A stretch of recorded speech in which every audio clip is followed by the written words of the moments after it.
Welcome to the official Jets podcast. Eric Allen here at One Jets Drive. I'm joined by Leger Douzable. Not only today, but we are going to do this a number of times leading up to the draft. I think 4 in all, dues. So get comfortable, brother. We got a lot of things to talk about. I love it, EA. Can't wait to dive into this draft with you and see how it affects the Jets. I know a lot of great topics today. I believe, had a big signing on the show earlier, if I'm not mistaken.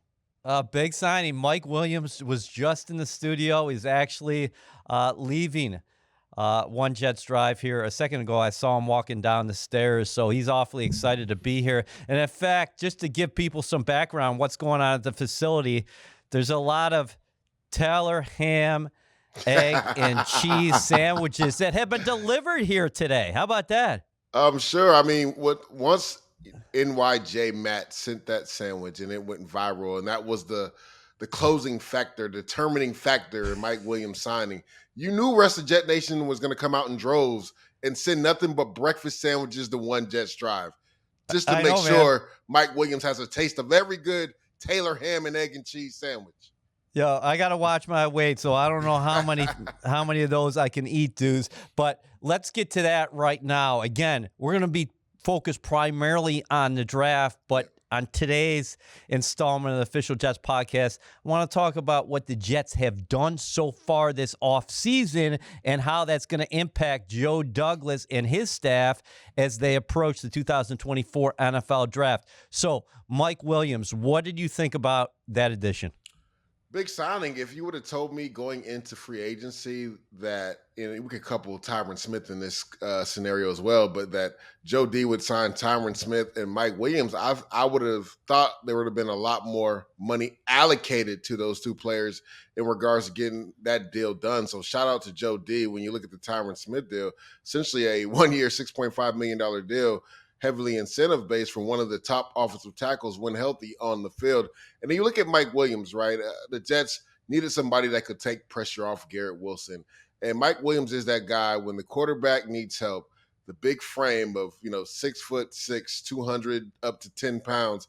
He's a guy that can go up and get it. And the good thing about him, EA, even though he's had some injury issues the last couple of years, but if you look at his last 2 years span, he's only had one drop, right, which plagued the Jets last year. So you talk about a guy that, again, when you're in trouble as a quarterback, he's a true X receiver, the big body receiver that can go up and be physical and get the ball. And then you talk about the red zone presence, right? A guy that, when in doubt, if he's one-on-one on the island, we've seen Aaron Rodgers already do this in preseason with Garrett Wilson, check the play and throw that fade. Well, instead of it being a 50-50 jump ball for Mike Williams, it's more like 70-30, 60-40. He's coming down with the football. So I thought this was a massive get, not only for the Jets offense, but for the development of Garrett Wilson, because we know the type of player he can be and the potential he has. He saw a lot of double coverage. It's going to be hard to do that with a guy like Mike Williams on the other side.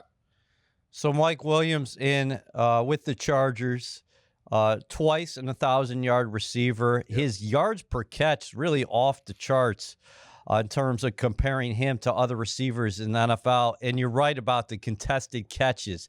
He's a guy who will go up and get it one-on-one. Yep. He isn't covered. So with all that being said, he's going to have to continue rehabbing, we imagine. Suffered that ACL injury in week 3 last year. Why is he such a good compliment? You touched upon it a little bit, but why specifically such a good compliment for Garrett Wilson in terms of what the Jets can do formation-wise? Yeah, because with Garrett Wilson, you can line him up at all 3 receiver positions, right? XZ and in the slot. And the way that they started using Garrett Wilson more last year was they were motioning him, right? When you do that, you can kind of roll and see where coverage is rolling to. But when you have a big X receiver on the outside, that safety has to respect that, right? He can't just go with Garrett Wilson is at. So now it's going to free up the middle of the field a lot more for Garrett Wilson, which we know that's where he does a lot of his damage, EA. We saw it going back 2 years ago when he caught that in-breaking route versus Chicago Bears and they cut back against that defense for like a 50-plus yard touchdown. Like, that's what Garrett Wilson does really well and better than a lot of receivers, really attack the middle of the field. So now when you have that big receiver on the outside, that safety has to hold just a little bit, EA, because if he goes right where Garrett Wilson is right away, the quarterback has that option just to throw it up to that monster Mike Williams. And you talked about him coming down with contested catches, one of the best in the NFL. You also alluded to his yards per catch. A lot of that is because he goes up on those 50-50 jump balls and gets 40-yard or 50-yard bombs down the field because he uses his body almost like a power forward in basketball, being able to box out smaller corners and go high point the football. So that's all I said. It's not just big for this offense. I think it's pivotal for Garrett Wilson's development as well, because now it'll be hard to roll coverage to him, because if you do that, there's going to be 5 or 6 times where Aaron Rodgers can just throw the ball up to Mike Williams. And again, with his frame and his body size, there's a good chance he's coming down with the football. Yeah, really exceptional first down conversion rate. And the thing about Williams is he's not catching the ball really close to the line of scrimmage. I mean, he's catching the ball down the field. Yeah, and you pair him up ideally with one of the best vertical passers we've ever seen in the National Football League in Aaron Rodgers, and you're just opening things up for everybody on offense. Do you think right now Joe Douglas says, free agency, I'm good at receiver at this point. I signed the big fish in Mike Williams. I have Garrett Wilson. Alan Lazard's still on the roster. We saw some steps from Xavier Gibson and Jason Brownlee last year.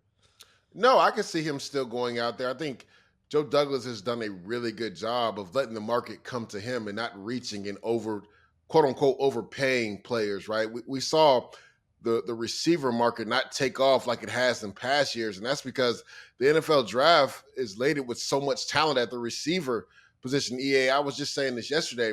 The NFL draft kind of dictates how the NFL moves, and that's even including free agency. People were saying that the running back value in the market was dead, right, because of positional value. But we saw, because the NFL draft doesn't have a strong running back class, running backs get top market in free agency this past year. Adversely, it's been opposite for the receivers, right? Besides Calvin Ridley, you could maybe even throw Mike Evans in there. The receivers that are normally number 2s who get paid like number 1s in free agency because they hit the open market, that didn't happen this offseason. And it's because the NFL draft receiver class is so strong. So, there's guys like Tyler Boyd that are still out there. There's some good receivers that are still out there where I think Joe Douglas could even take a 1 or 2 year filler on some of these guys just to make sure the Jets have all the depth necessary just in case somebody does go down. But the great thing that Joe Douglas has done is really kind of fix a lot of the holes going into free agency. That way, the book opens up for them at the number 10 pick. Joe Douglas can go so many ways. And we talked about Garrett Wilson, and I'll throw it back to you, EA. But to me, this helps Breece Hall more than anybody with the Mike Williams signing, right? We talked about safeties not being able to lean towards Garrett Wilson. Well, you're not going to be able to keep that extra guy in the box as well, because if you get man-on-man coverage, we talked about Aaron Rodgers and the freedom he has at the line of scrimmage. You don't believe he's going to throw that up to Mike Williams if he sees him in man coverage for sure on the island? So that keeps that extra safety out of the box, which will open up running lanes for Breece Hall. So to me, he's the biggest winner. Yes, it's going to help Garrett Wilson, but to me, Breece Hall is the biggest winner with this Mike Williams signing. I like that. Okay, so we are taping Wednesday morning. There are reports right now that Ohio State standout receiver Marvin Harrison is not working out at Ohio State's Pro Day. We know he chose not to work out in Indianapolis at the Combine as well. I'm bringing up Harrison because prior to the signing of Mike Williams, NFL media draft expert Daniel Jeremiah had an interesting scenario that he proposed on his podcast with Bucky Brooks. Let's take a listen right now. And the phone just rang, and it's Joe Ortiz, one of his best friends, and Joe Douglas from the New York Jets, worked together for 20 years. And he's all in.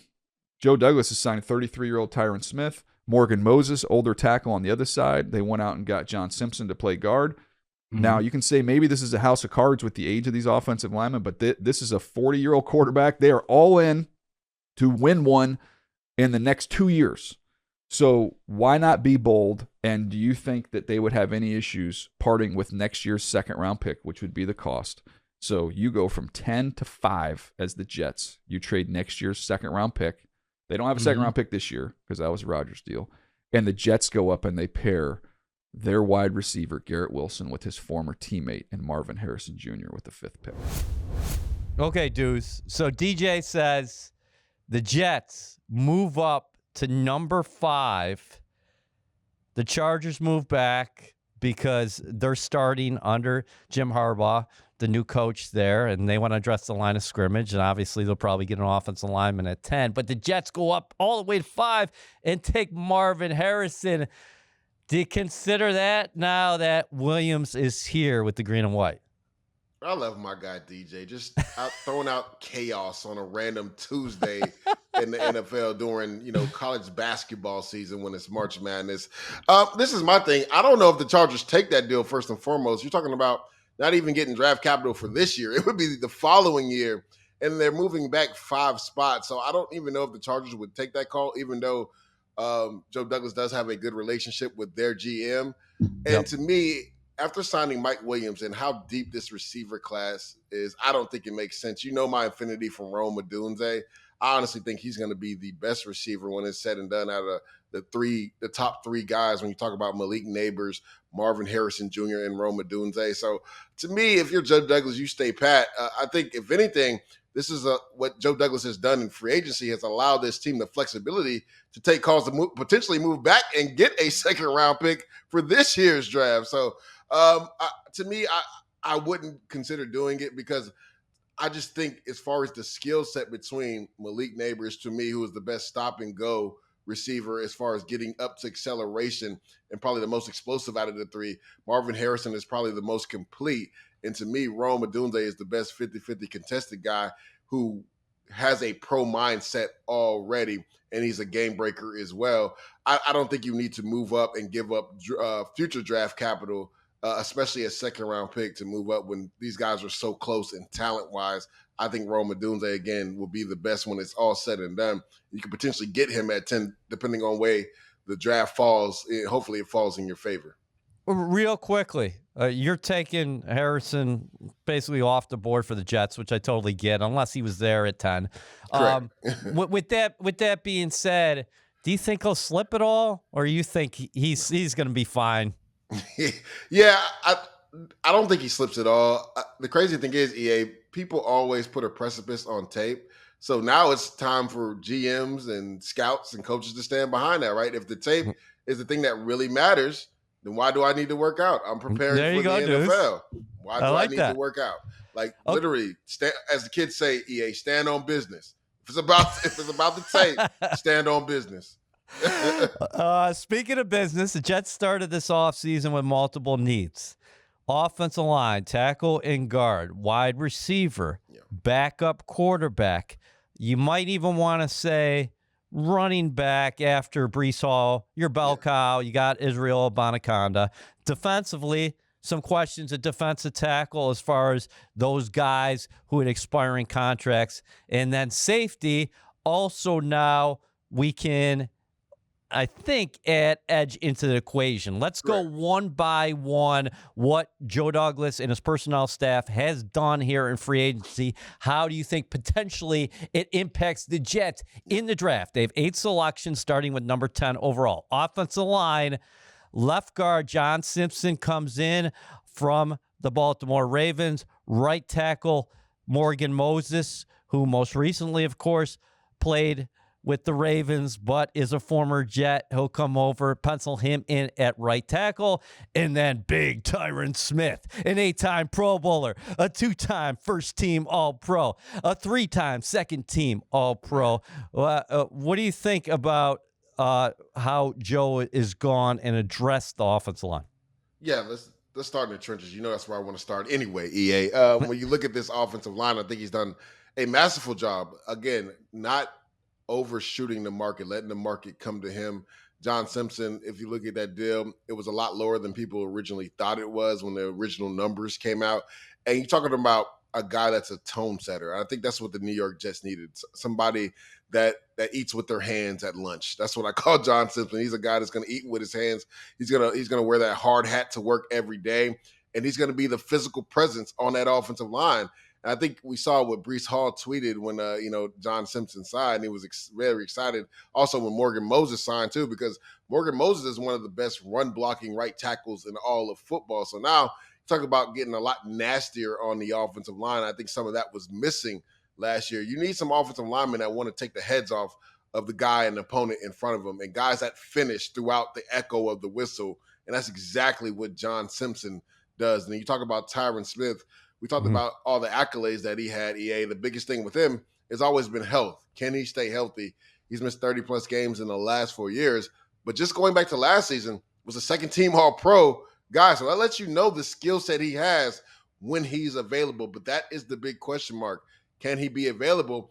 And the thing is, with that contract that the Jets got him to sign, right, he has every motivation to be healthy because a lot of it is tied to in-game playing, right? He has to be on the field to hit some of those incentives. So if you're Tyron Smith, you have all the motivation. Also, you get to play with Aaron Rodgers, and he talked about that as well, a guy that's kicked his butt in the playoffs a couple times. So, right, now you get to play with one of the best quarterbacks in our generation. So I think that was a motivation in itself for him to come over to the Jets. And he saw the young offensive weapons that the Jets have as well. So when you look at this offensive line, I think the biggest winner is Elijah Vera Tucker because there was question marks, EA.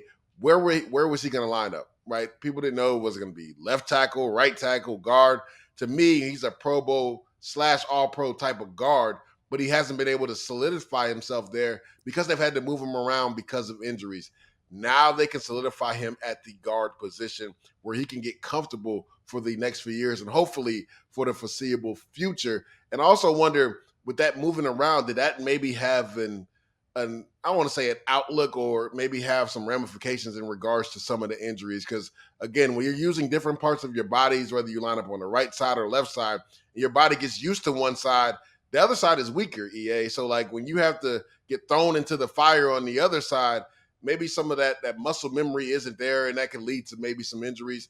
It'll be good for the young player, ascending player, to be locked into a guard spot. And we love what we saw from Joe Tippmann last year as a rookie. You would think in his second year he's going to ascend and take another step solidified at the center position. So I love what Joe Douglas did as far as getting really good players, right? Not overshooting the market, because we saw a lot of guards get upwards to $15, $16, $17 million on the open market. I think Joe Douglas did a good job of letting the market come to him and solidifying the offensive line with good players. Could tackle still be at top of mind for the Jets early in the draft? Right now, the first round selection, then they're scheduled to select again, of course, in round 3, 8 picks overall. As we talked about, Morgan Moses, he's got 1 year remaining on his deal, and we know that Tyron Smith comes in, he gets a 1 year deal with a lot of incentives. Yeah, so I think it's still on the top of Joe Douglas's mind. And if you know Joe D, he has affinity for trench play, right? And when I say trench play, that's offensive line and defensive line. And you stated it perfect, EA. When you look at your two starting tackles, they're both on 1 year deals. So, like, good teams build for the future. Now, I think Carter Warren does need to be in that discussion as far as development and potentially taking over one of those spots in the near future. But at the end of the day, you're still going to have a void at the other tackle position, right? So when you look at this draft at the number 10 spot, I don't think signing Tyron Smith and Morgan Moses absolves the Jets from not taking an offensive tackle or a guy that's versatile, that can be a swing guy that can play inside and outside.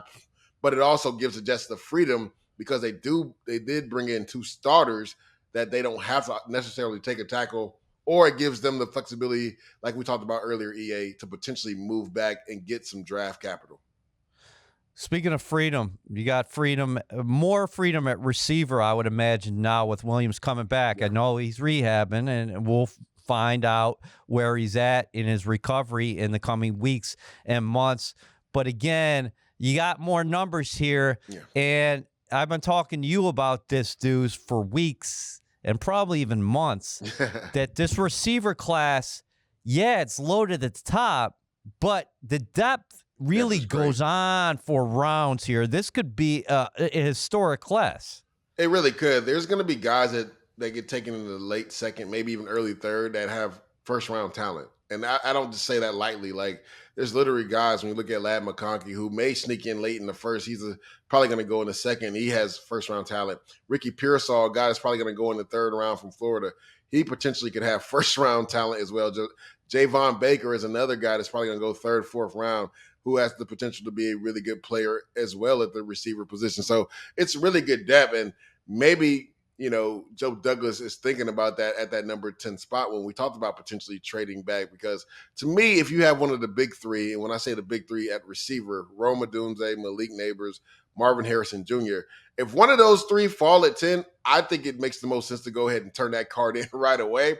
But maybe Joe D is like, this is a scenario where, because this is such a deep receiver class, that I can maybe trade back, hopefully get a high to mid second round pick, and even potentially take a really good receiver there that has first round talent. So you got to look at it from that perspective when you look at your board. And it all comes down to your top 150, what you have on your board as far as best player available. And that's another good thing that Joe Douglas did. He did such a good job in free agency. He could literally take the best player available at pick number 10 instead of having to reach for a specific position, right? If there's somebody that's there that he really likes that maybe graded out as a number 7 or 8 on their board, they can take them now, EA, because he's done a good job in free agency. So when you look at the signing of Mike Williams, again, I don't think that absolves the Jets from potentially taking a first-round receiver, because the same scenario, right? He's on a 1-year deal, so you're going to have this issue again next year. But if you get a receiver in the draft, whether it's in the first round or you trade back and get one in the second round, you have him locked in with Garrett Wilson for at least the next 4 years. So I know Joe Douglas has to be thinking about that as he's going through this process. Okay, so before we flip it over to the defensive side of the ball, real quickly, it's not April yet, but your thoughts on Georgia tight end Brock Bowers, because I know a lot of Jets fans, after Williams put pen to paper, said, hey, let's complete this thing with the offensive skill positions and go to him. Where are you with Bowers at this point? 10 is rich for me, EA. When you look at him, very explosive player. You turn on that Auburn film, he literally single-handedly beat that team, especially in the second half. A guy who is competitive at blocking. He's not a great blocker, but he will fit it up in there and get in front of somebody. But to me, we talked about positional value earlier. I think that's way too high for a tight end. It's rare that you see that. I mean, you saw it with, I think, Vernon Davis and Kyle Pitts. I would say the Vernon Davis one has worked out, but the Kyle Pitts so far one, it really hasn't worked out. And then when you look at the Jets tight end room, EA, we've talked about this ad nauseum a lot this offseason. Like, I love our tight end room. When you talk about Tyler Conklin, I think Jeremy Rucker is going to get only better. I could foresee him being the future tight end of the future for the New York Jets, right? And then we talk about signing Kenny Yeboah back and Kuntz that they got last year in the draft is another draft pick that has developed really well as well. So you talk about a young group, with Tyler Conklin, the veteran, and he's pretty young himself as well. So I really love the tight end room. Now, again, anytime you can add an explosive offensive weapon, it helps the quarterback, it helps the offense. But to me, 10's a little rich to take a tight end in this year's draft. Let's go to the defensive side of the ball. Leki Fotu, young guy from the Arizona Cardinals. So he comes on board, a former rugby player. He's got an interesting background, a big guy. I don't think should be allowed to move that fast. But the Jets were very excited getting him, dudes. Also, Javon Kinlaw, interesting backstory, former first-round pick with the Niners, battled some injuries there early, coming off a year where he had his best season in the National Football League. And he also has the system familiarity and the person familiarity, because his defensive coordinator was Robert Saleh back in 2020 in year one. So that's big. And then Solomon Thomas, who had a career-high 5 sacks last year, really good locker room guy. He also brings a monster motor on the field. I mean, Saleh's always he just gives it for you out there on the field. maximum capacity. What do you think about the reshaped defensive tackle room as we head to the draft? Of course, Al Woods out there as a free agent. He unfortunately had the Achilles injury last year, only suited up for 6 games with the Jets. Fotu's a lot younger guy there. Quentin Jefferson lands in Cleveland. He had a career high in sacks last year, 6.5. But I'm sure Saleh looks at Kinlaw and says, hey, man, I got the upside. I know what I'm dealing with, and I can get the best out of him. Yeah, so we were at the Senior Bowl. I know me and Ethan did an interview, and I was saying how important it was for the Jets to attack the D tackle position in the draft. And everybody was like, what are you talking about, man? Like, we need offensive weapons. We need offensive line. And I stated it on X or Twitter, whatever you want to call it, EA. I said, besides Quentin Williams, nobody is under contract in that defensive tackle room.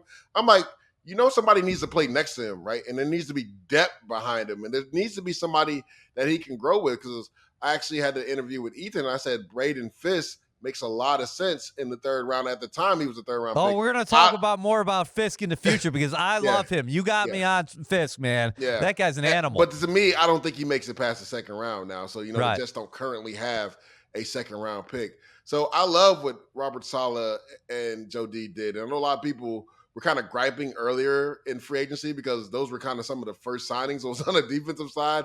And everybody's like, here we go again, right? The defensive side, this is a top 5 defense, championship defense. We need help on offense. But I'm like, well, for it to stay a championship defense, somebody needs to play next to Quentin Williams. So I love the signing of Javon Kinlaw. We'll break down, Fotu and everybody else. But you talked about EA. I think the perfect word you said was upside, and that's why they signed him. He's a guy very familiar with the system, was the 1st round pick with the 49ers when Robert Saleh was a D coordinator.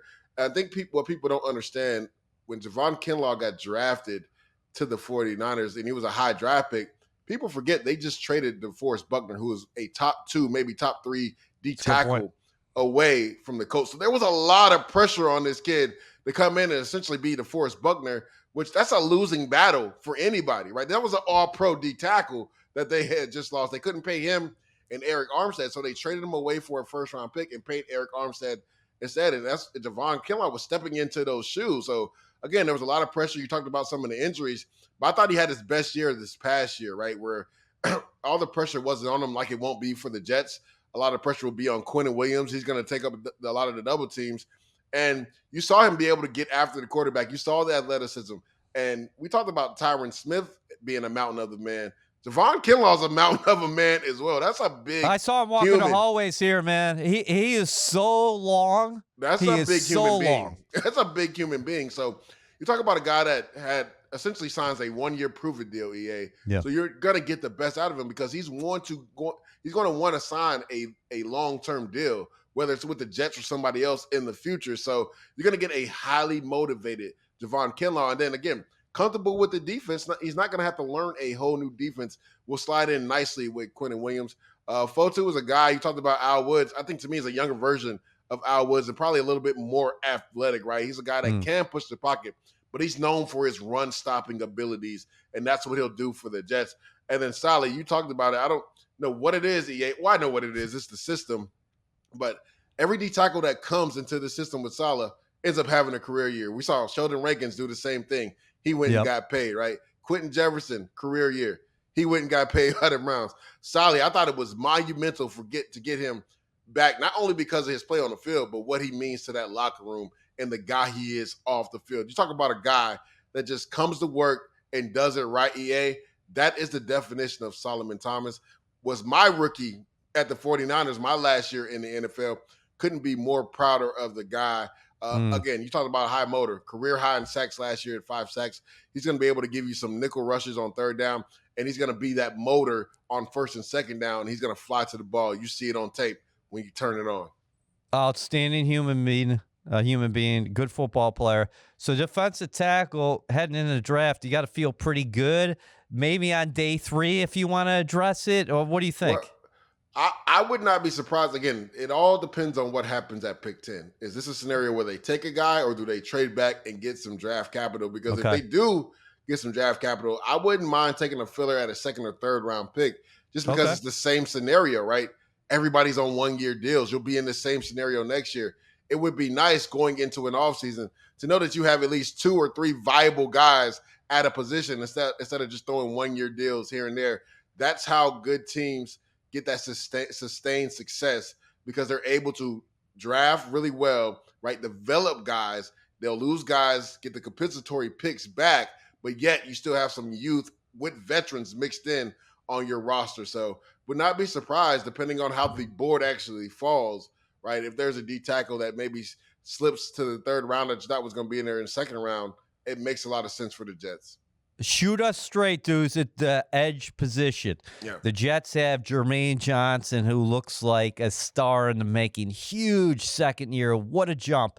You got John Franklin Myers, who is criminally underrated in my book. Just the guy sets the edge. He's got the low pad level. He's tough, and he collapses the pocket. He also can shift down inside, play defensive tackle for you. Will McDonald, the 15th overall selection in the draft last year. The Jets obviously hoping for big things from him. But Bryce Huff exits after a career year. What did you think about Huff signing with the Eagles and how that impacts the Jets at the edge position? I should say right now, reports are Jadeveon Clowney in the house for a visit. We'll have to see if anything comes of that. Yeah, we'll start with Bryce Huff. Couldn't be more happier for the guy. You know me, anytime there's an undrafted free agent, I have affinity for him because I know that struggle. I was that struggle, and I played 10 years. And for him to have signed a deal to get the most guaranteed money for an undrafted free agent in history, couldn't be more happier. Yeah, you know, when we were doing shows and I was up there in New York going back to 21, I highlighted him and John Franklin Myers before they are who they are now. Right. And I said, these are 2 guys that I think the Jets can build around, obviously with Quinnen Williams as well. But I'm just talking about specifically on the edge. I like these guys can be like foundational pieces for you. And people didn't know who they were, but I saw the film in 20 and I saw glimpses and highlights. John Franklin Myers, you talked about the grittiness that he plays with, right? He's kind of like the tone setter on that defense in regards to doing the gritty and dirty work. He sets the edge. He comes inside and rushes with Quinnen Williams on third down. He has the flexibility and versatility to play inside and outside. And when you talk about Bryce Huff, you know, our guy Baldy always calls him the Ferrari, right? Coming off the edge, that dude's get off is insane, right? And his bendability and flexibility to bend the edge with a 360-pound offensive lineman pushing on his hip and close to the quarterback is an elite trait that not many have. So, like, that's the thing that's tough about free agency. And when you have a top-tier defense like you have, it's hard to pay everybody, right? Yeah. And it was a scenario where I knew most likely he was going to leave in free agency, was praying it could work out, but I knew most likely there was going to be a team that saw what I saw, right, in regards to what he does on film and how he can elevate a pass rush and a defense, period. And so glad and happy for him. Now, when you talk about replacing that, it's going to be hard to replace that, right? A guy had double-digit sacks last year. Now, if you're Joe Douglas and Saleh, you're hoping that Will McDonald takes that second-year leap like Jermaine did. Jermaine Johnson, you know, my affinity with Jermaine, I would have took him in the top 5 2 years ago in that draft. You were calling him out in Mobile. You were first on it, I think, after the first I practice. I would have took him top 5 2 years ago in that draft.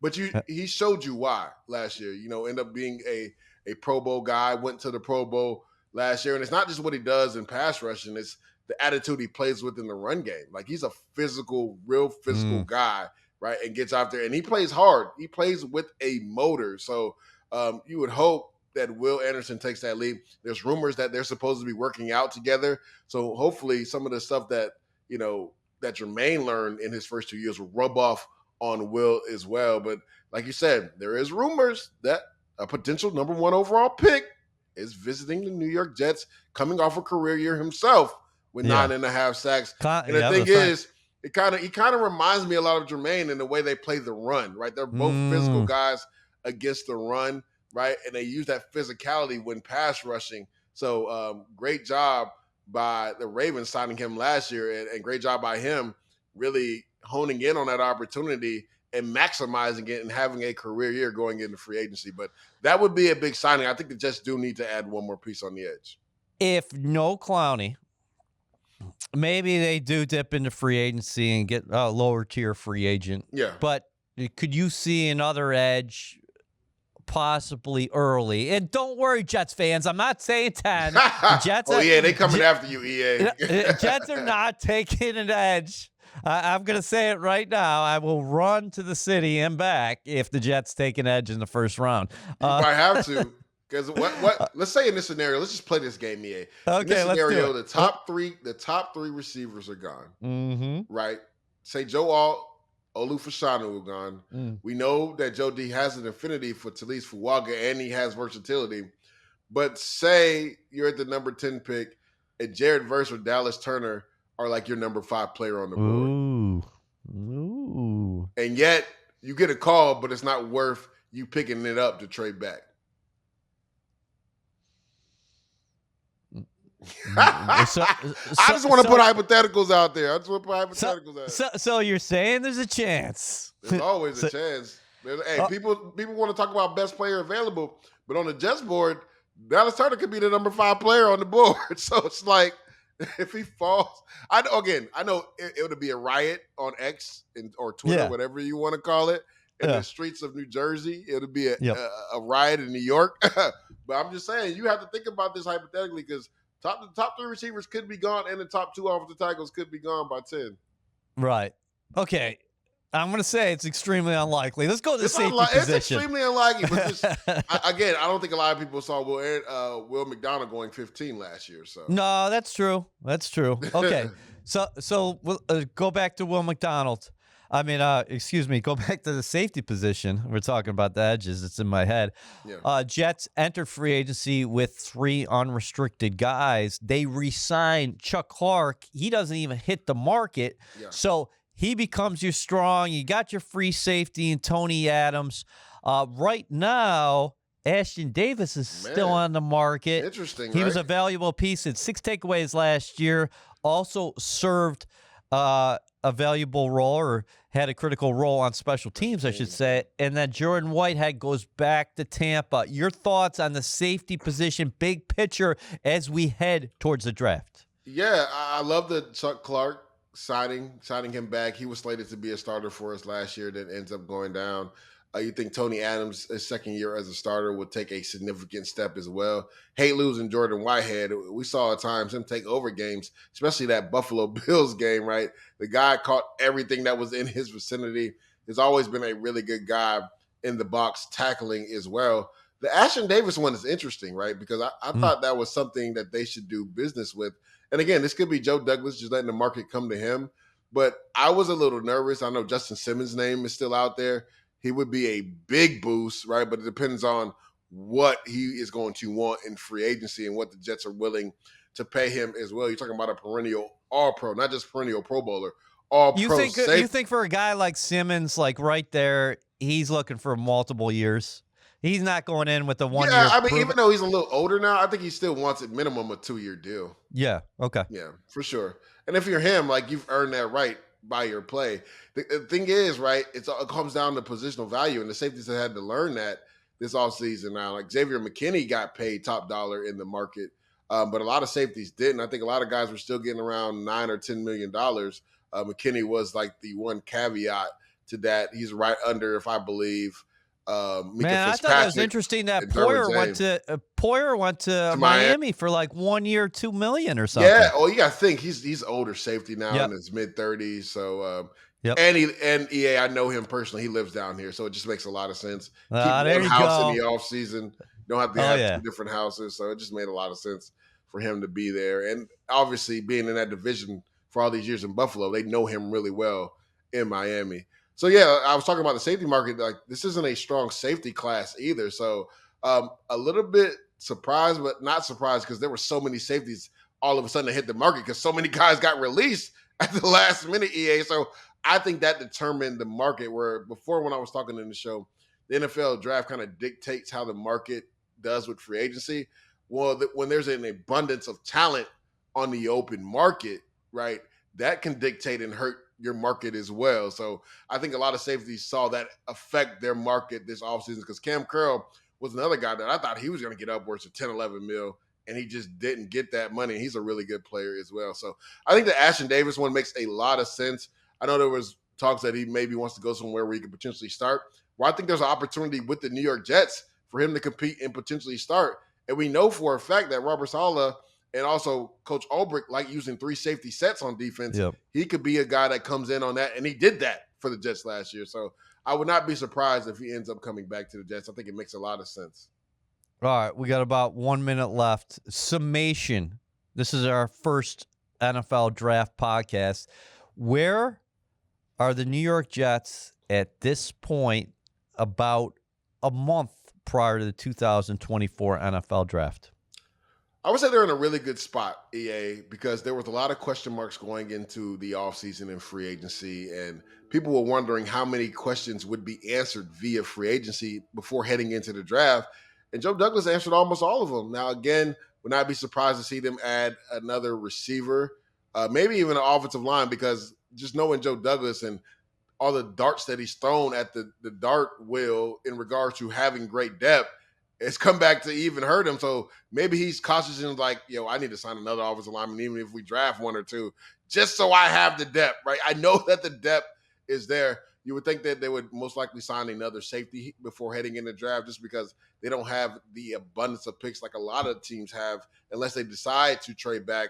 But I think they're in a really good position just because instead of maybe drafting for necessary need right away, they can draft for depth and they can get best player available at number 10. But when you look at the rest of the draft, instead of like your 3rd round pick being somebody that you need to depend on right away, it could be a depth pick now because he's done such a good job in free agency. Now, again, there's a caveat to that. I think he still needs to sign maybe 1 more receiver, another safety as well. Then I'd feel a lot more comfortable saying, all right, for the rest of the draft, now we can build on sustained success. Let's build and develop guys that are the best player at their position when we pick, right? Instead of just drafting for necessary need.